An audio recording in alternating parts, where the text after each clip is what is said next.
নমস্কাৰ বন্ধু বান্ধৱীসকল, লান্তন্ত্ৰ অন্য এটা ভিডিঅ'ত আপোনালোকৰ ৱেলকাম। আৰু বন্ধু বান্ধৱীসকল, যিসকল এছপাৰেণ্ট বা কেণ্ডিডেট গ্ৰেজুৱেট টিচাৰ আৰু পষ্ট গ্ৰেজুৱেট টিচাৰৰ এক্সামৰ কাৰণে মানে টেট কাম ৰিক্ৰুটমেণ্ট 2026ৰ কাৰণে ৱেইট কৰি আছে, তেওঁলোকৰ কাৰণে আজিৰ ভিডিঅ'টো।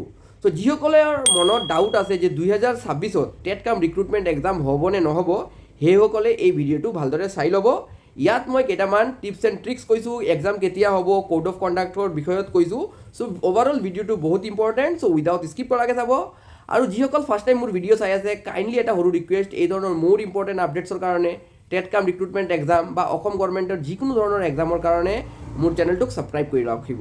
তো বন্ধু বান্ধৱীসকল, আপোনালোকে সকলোৱে গম পায় যে আজি অসম ফৰেষ্ট ডিপাৰ্টমেণ্ট আৰু অসম পুলিচত বহুত লাৰ্জ নাম্বাৰ অফ ভেকেঞ্চিজ আহিছে।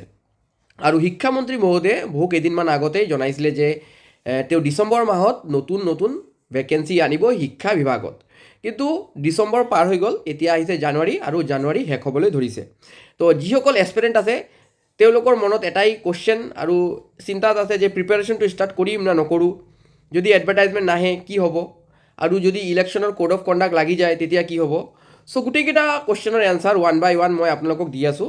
ফাৰ্ষ্ট অফ অল এটা কথা কৈ দিওঁ, 2026ত গ্ৰেজুৱেট টিচাৰ আৰু পষ্ট গ্ৰেজুৱেট টিচাৰৰ যি এডভাৰটাইজমেণ্ট আহিব এইটো 100% কনফাৰ্ম, আৰু নিয়াৰ এবাউট 5000 মান পষ্ট আহিব গ্ৰেজুৱেট টিচাৰ আৰু পষ্ট গ্ৰেজুৱেট টিচাৰ মিলি। এতিয়া কথাটো হৈছে এডভাৰটাইজমেণ্টটো কেতিয়া আহিব। বহুতে এইটো প্ৰশ্ন মোৰ প্ৰিভিয়াছ ভিডিঅ'বোৰৰ কমেণ্ট বক্সত বা মোক হোৱাটছআপ যোগে মোক সুধি থাকে, আমাৰ গ্ৰুপত বা আমাৰ ফেচবুক পেজত সুধি থাকে যে দাদা এডভাৰটাইজমেণ্টটো 100% কনফাৰ্ম দিব নে নিদিয়ে।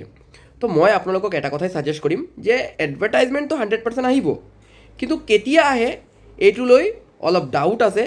ইলেকশ্যনৰ কোড অফ কণ্ডাক্ট লগাৰ আগত দিব নে নিদিয়ে। শিক্ষামন্ত্ৰী মহোদয়ে কৈছিলে ডিচেম্বৰত দিব, ডিচেম্বৰ শেষ, এতিয়া জানুৱাৰী, এইটো জানুৱাৰীও শেষ হ'বলৈ ধৰিছে। আৰু মই ভাবোঁ যে 10 দিনৰ ভিতৰত যদি এডভাৰটাইজমেণ্ট যদি নিদিয়ে তেনেহ'লে এডভাৰটাইজমেণ্ট অহাৰ চান্সেছটো কিন্তু বহুত কম। কিয়নো অনলি এডভাৰটাইজমেণ্ট আহিলেতো নহ'ব, এডভাৰটাইজমেণ্ট অহাৰ পাছত এপ্লাই কৰিব দিবলৈ টাইম দিব লাগিব। ইয়াৰ পাছত কাৰেকশ্যনৰ কাৰণে যদি কাৰোবাৰ থাকে সেইটোৰো টাইম দিব লাগিব। তো এই গোটেই প্ৰচেছটোত 1.5 মাহ, এটলিষ্ট নিয়াৰ এবাউট 1.5 মাহ সময় মানে আপোনালোকে ধৰিব পাৰে যে 40 ডেইজ এটা লাগে। সেইমতে আজি আপোনালোকে চাব পাৰিছে যে আজি কি কৰিছে, ফৰেষ্ট ডিপাৰ্টমেণ্ট আৰু যিটো পুলিচ আছে তাৰ ভেকেঞ্চি কোড অফ কণ্ডাক্ট লগাৰ আগত ওলাই দিছে। মানে আজি 16 তাৰিখত ওলাইছে, এইফালে 15 দিন পাই গৈছে, আৰু এইফালে মোটামুটি 1 মাহ পাব। তো এটা আমি ধৰিব পাৰোঁ যে 45 ডেইজৰ কৰিডৰ এটা থাকে। চ' সেইটো কৰিডৰ দিছে তেওঁলোকক যে এপ্লাই কৰাৰ সময় দিছে।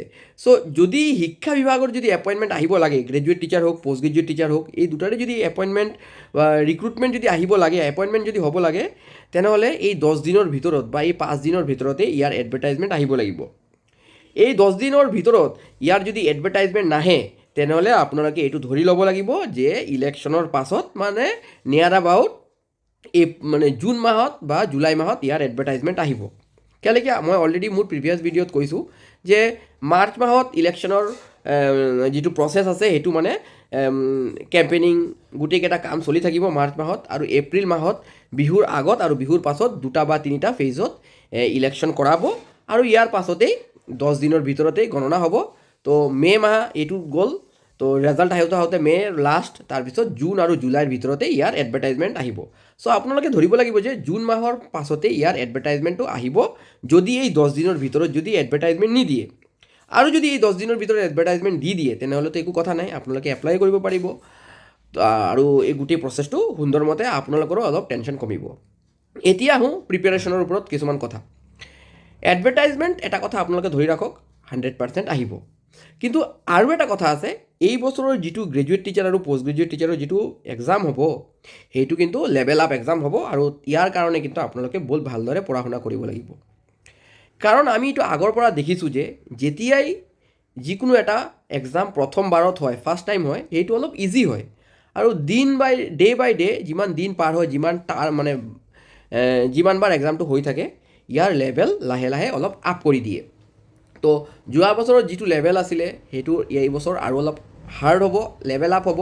ইয়াৰ লগে লগে যিকেইটা ৰিক্ৰুটমেণ্টৰ এলিজিবিলিটি আছে সেই এলিজিবিলিটিটো বহুত ভুল আছিলে, পাছত কাৰেকশ্যন কৰা হৈছে।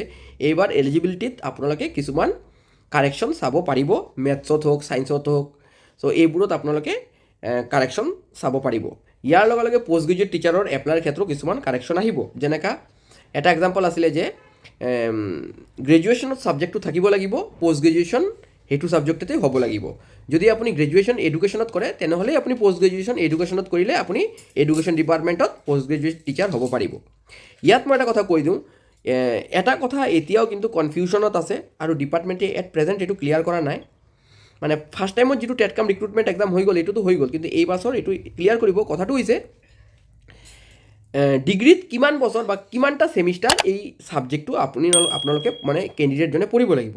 ছাপ'জ মেথছ যদি হয়, মেথছত যদি কোনোবা মাষ্টাৰ ডিগ্ৰী কৰিব বিচাৰে, তো গ্ৰেজুৱেশ্যনত তাৰ মেথছ কিমানটা ছেমিষ্টাৰ থাকিব লাগিব বা কিমানটা ইয়াৰ থাকিব লাগিব।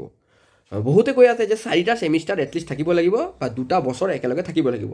যদি ইয়াৰলি ছিষ্টেমত হয় তেনেহ'লে 2টা বছৰ মানে ডিগ্ৰী পাৰ্ট 1 আৰু পাৰ্ট 2 তেওঁ পঢ়িব লাগিব। আকৌ কোনোবা কৈ আছে যদি ছেমিষ্টাৰত হয় first semester, second semester, third আৰু ফ'ৰ্থ এই 4টা ছেমিষ্টাৰত তাৰ এই ছাবজেক্টটো থাকিব লাগিব। এই বছৰ এইদৰে বুলি এইটো একচেপ্ট কৰিছে। কিমান দূৰ সঁচা কিমান দূৰ মিছা মই এইটো ভালদৰে ডিটেইলছটো নাজানো, কিন্তু এই বিষয়ত এইবাৰ এইটো ক্লিয়াৰিফিকেশ্যন আহিব আৰু এডভাৰটাইজমেণ্টত এইটো ক্লিয়াৰলি লিখা থাকিব। চ' এইদৰে আপোনালোকে যদি চাই বহু কেইটামান সংশোধনী মানে এইবাৰ কাৰেকশ্যন হ'ব এইবাৰ এডভাৰটাইজমেণ্টত।